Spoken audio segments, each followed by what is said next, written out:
when a wounded leopard collapses at a carpenter's doorstep in India's Western Ghats, a stranger chooses restraint over fear, joining a licensed rescue team to save a mother and reunite her hidden cubs before the monsoon dawn closes the only window to bring a wild family back together. She appeared out of the rain like a memory the forest didn't want to lose. A leopard, ragged, bleeding, and too tired for fear, crawled up the stone steps of a village house and laid her head beside a man's door. She could have faded into the bamboo and died anonymous. Instead, she chose the porch light. She should have disappeared into the trees, but she came here. Aaron Patil opened the door and froze. Amber eyes found his. They weren't hunting eyes, they were the flat, steady eyes of an animal trying not to slip away.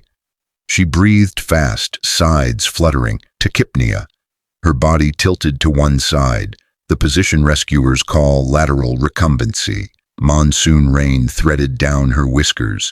9 meters away, under the eaves, a man with a carpenter's hands did the hardest thing. He did not move closer. He stepped backward, lights off, curtains closed. He didn't whisper to her. He didn't put out food. He kept his voice for the emergency number pinned inside a drawer. In this place, on the fringe of the Western Ghats, he knew predators crossed the lane after midnight, the way farmers know the time by the wind. But that wasn't the hardest part. Outside, the tin roof took the monsoon and turned it into a drum. The house stood at an edge where a human map and a leopard's map overlap. Scrub, banana groves, bamboo, a ribbon of laterite road. Dogs barked twice and then held their breath. The cat lifted her head, and something else, softer, struck Aaron harder than the blood. The white fur around her teats was damp. Milk, she was lactating. There were cubs somewhere. He whispered into the phone to the range forest officer, who answered on the third ring. Miraculous speaking. His words came out clipped with effort, with distance. He gave coordinates. He described the animal. He used the words he had learned, reading notices posted on the community board. Panthera pardus fusca. Adult female. Wound appears low on the shoulder, possibly a wire snare. Stay inside, Mira said. Keep people back. Our team is 19 kilometers out. She wasn't fighting for one life. She was fighting for more. Arun asked the closest neighbor to put his motorcycle in the shed and keep it there. He asked the kids who drifted toward the gate to go home. Gently, as if he were talking about a sleeping person, not an apex predator collapsed on the step. He placed a metal bowl of water near the threshold, the way a person leaves a glass by a bedside. Not too close to force a decision, not so far as to be useless. He didn't look her in the eyes. He shifted to the side, making his body narrow. He lowered his voice and let the house absorb it. The rain hardened. Thunder walked along the ridgeline. In the old part of the village, someone lit a lantern. The cat's ears flicked toward it and then sagged. She didn't try to stand. A ring of wire peeked through the fur just where her dewlap gathered when she lowered her head. The awful, simple technology of a snare. Braided wire hidden in the underbrush. Something a hand with hunger and few choices can make in 10 minutes. The storm was building. So was the crowd. Headlights bounced along the road and died before they reached the driveway. The first figure through the gate wore forest green rain gear, a reflective stripe at the chest. The second carried a soft case and a metal tube in its own holster. "Mr. Patil?" the woman said softly. "I'm RFO Mira Nair. This is Dr. Prakash Kulkarni." They did not hurry.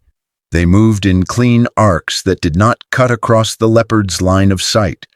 Dr. Kulkarni assembled the dart rifle without looking at his hands.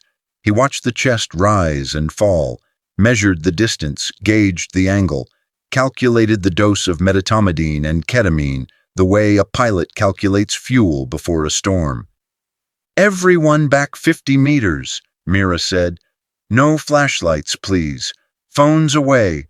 Aaron stood with the neighbors at the hedge. He felt the strange ache that comes when you are close enough to help but not allowed to. The vet took a breath, exhaled, and the dart kissed the leopard's shoulder like a mosquito bite. She flinched, then sagged as though the earth had weighed itself and called her down for a moment. As the dart slid in, a second clock started ticking. Where were the cubs? Sedation is not mercy if it is too little or too much. Dr. Kulkarni's hands did what they had learned to do under fluorescent lights.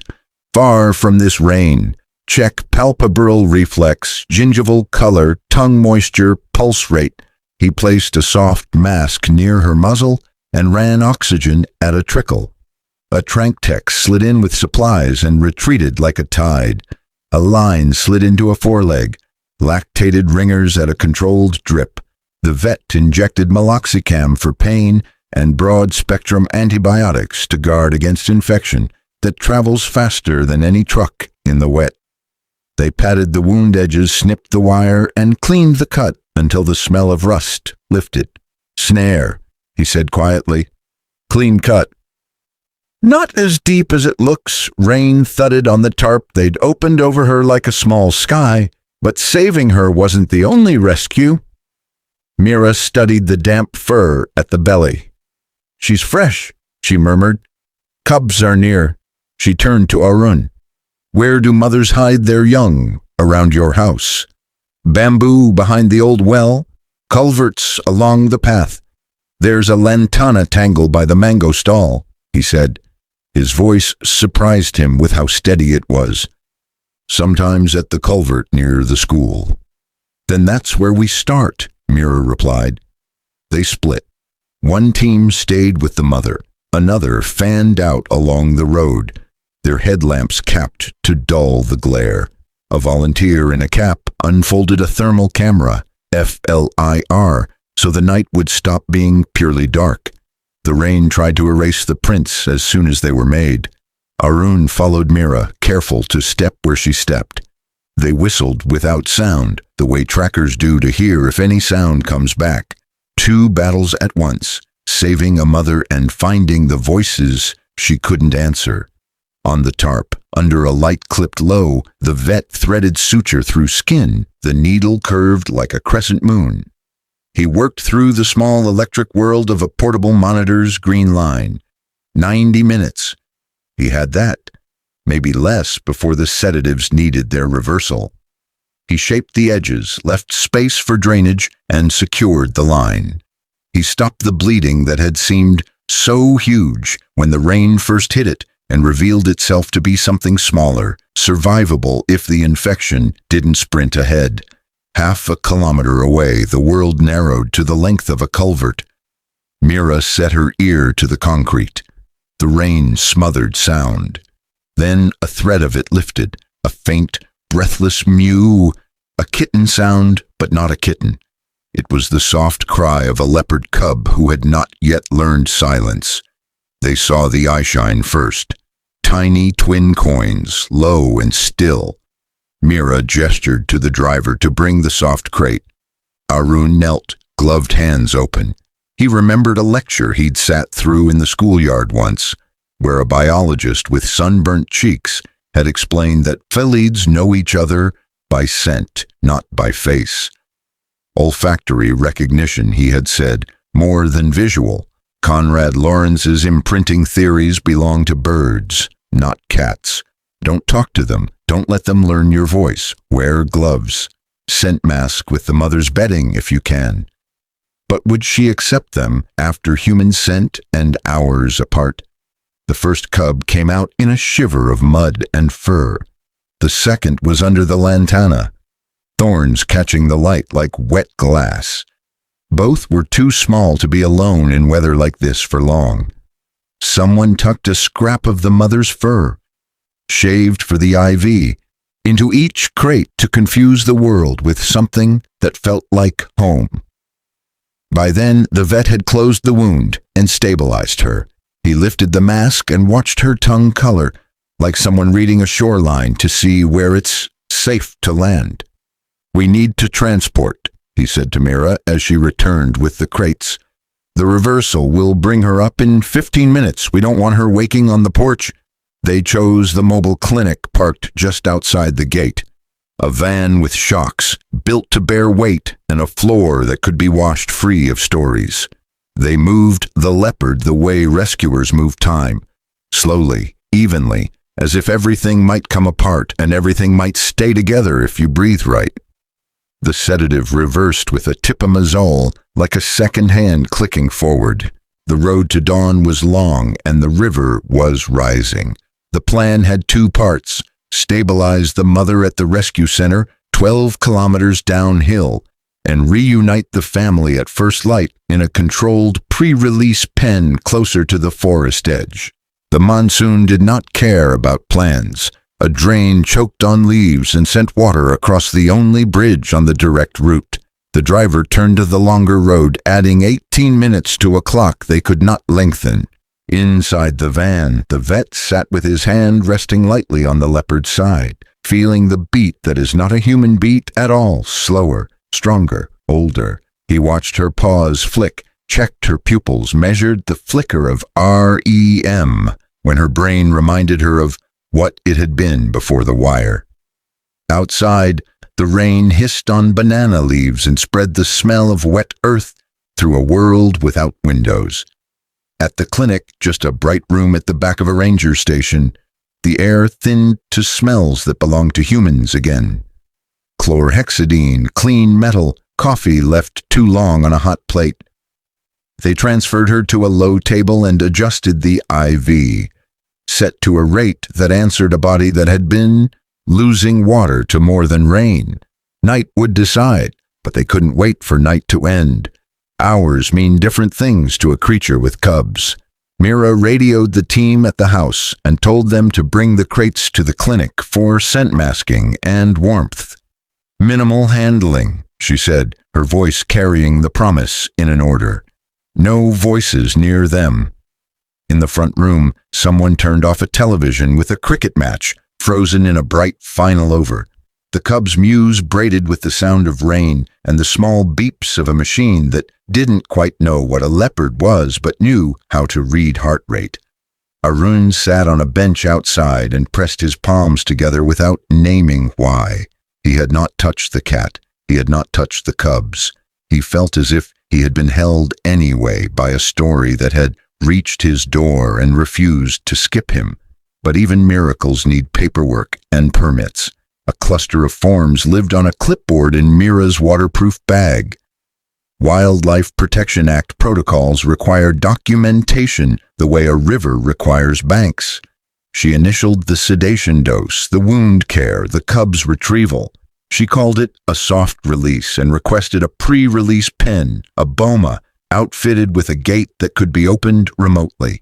She secured a VHF collar to monitor the mother for 72 hours, a light band that would tell them if her gait steadied, if she hunted, if she stayed.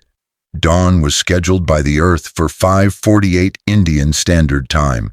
The best releases happen at first light, when night's fear has thinned and the day hasn't hardened into heat. They had 27 minutes to drive from the clinic to the chosen edge, a clearing kissed by bamboo with 2 game trails braided into it like rope. Storms do not wait, and neither do newborns. They drove without sirens and with headlights off. The rain had gentled into something like breath. In the back, the mother lifted her head and watched the world through the open door as if it were a film made of sense. Her muzzle twitched toward the crate. They had nestled the 2 cubs against her bedding, and her world recognized itself. At the release site, the pen stood exactly the way it should not draw attention, an unassuming rectangle of strong mesh, damp with dew. The collar went on with quick, careful hands. The gate was set to open once, not to close. This was not captivity. This was a hallway back to the wild. They set the crates inside first. They tucked fibers shaved from the mother's fur under the bedding. They stepped out.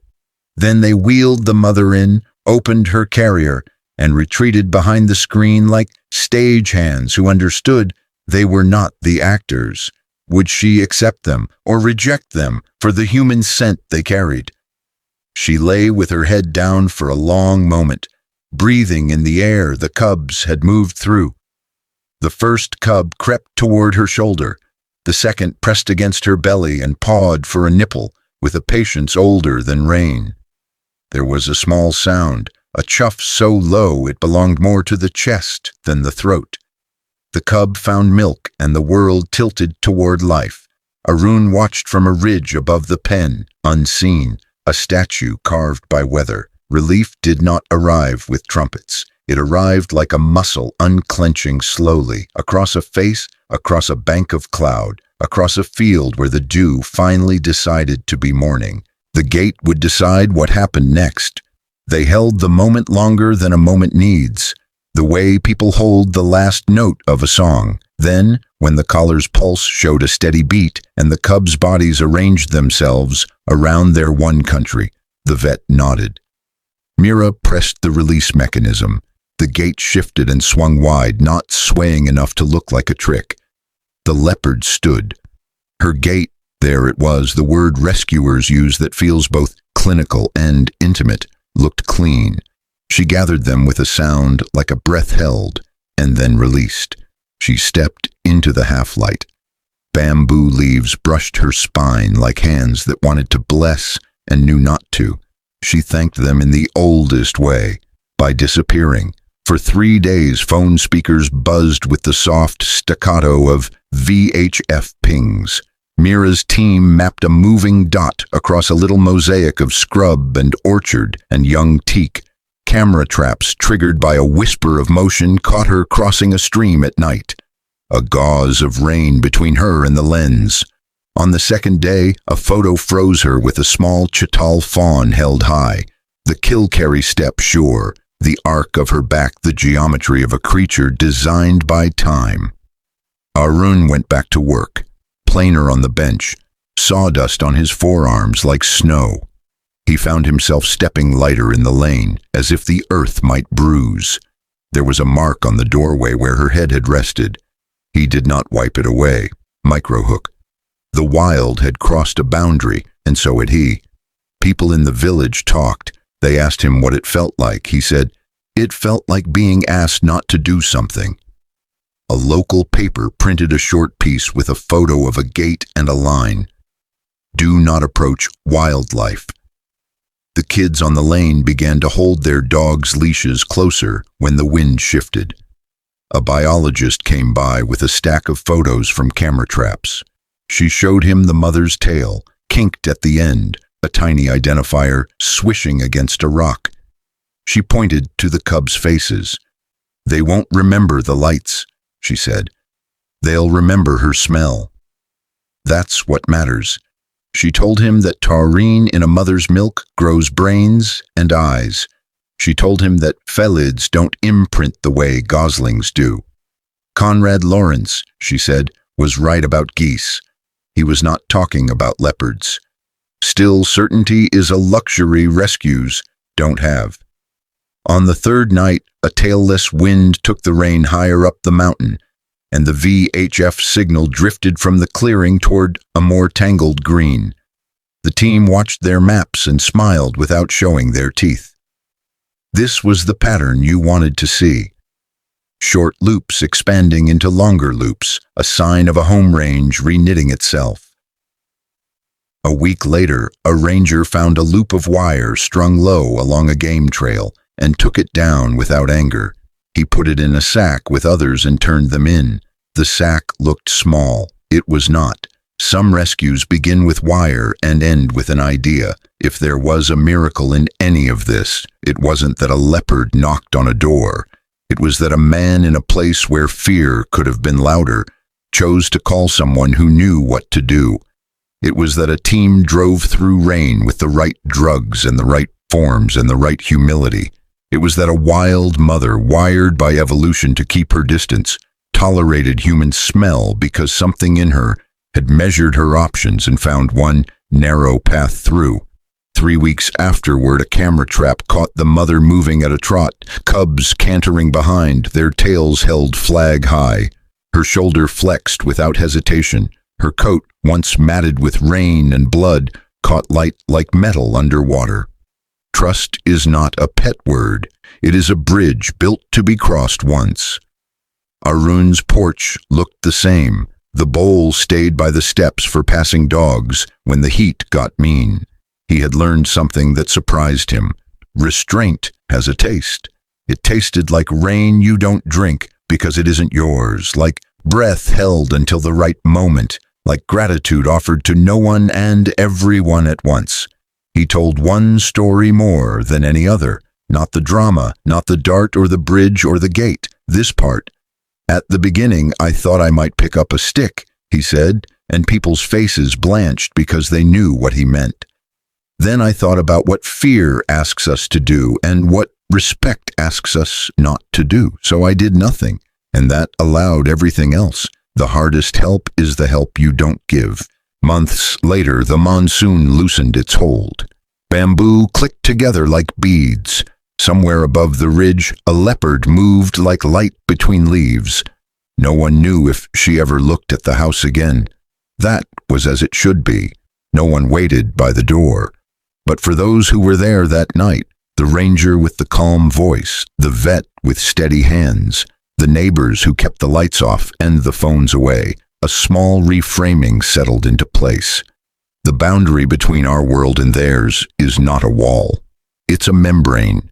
It needs pressure on both sides to stay whole. In the end, the miracle wasn't a rescue. It was a boundary kept. If you walk through the village now, you will still hear the dogs at dusk and the bats at the mangoes. You may see a printed sign on the forest board. If you encounter wildlife, stay back, stay calm, call the forest department. A phone number in big black letters. It does not look like much. It is everything. The house on the edge hasn't moved. The man who opened the door still sands planks and planes edges and eats where the rain doesn't reach. The gate used in the release has been folded and stored until it is needed again. It will be needed again. Someone will call. Someone will come. If they do it right, the world will knit a small tear back together and no one will clap. Between fear and compassion, choose the one that leaves the wild intact. When the mother and her cubs passed the old well months later, no one saw it. A camera trap did, though, a little eye that remembers without emotion. 3 spotted bodies, a low chuff caught on audio and then swallowed by wind. No humans near, no house in the frame. Only a world performing the one trick it never tires of. Continuing. If you want to measure what happened on that porch, don't. It can't be measured. It can only be learned from. It can only be carried forward like a quiet rule. Respect the boundary. Trust licensed hands. Let the wild be wild. And if the door knocks again, let the knock pass through you like rain through bamboo, until the people with permits, with metamidine and adapamazole and forms and judgment, step into the frame and do what needs doing without asking for thanks. Because the only thank you you'll get, the only one you need, is absence. In a land where forest and village breathe the same humid air, where every track on the road tells a tale you might never hear, a leopard lived because people learned to hold still. Her cubs lived because a mother tolerated a cologne of fear and diesel and human breath long enough to cross a hallway back to leaves.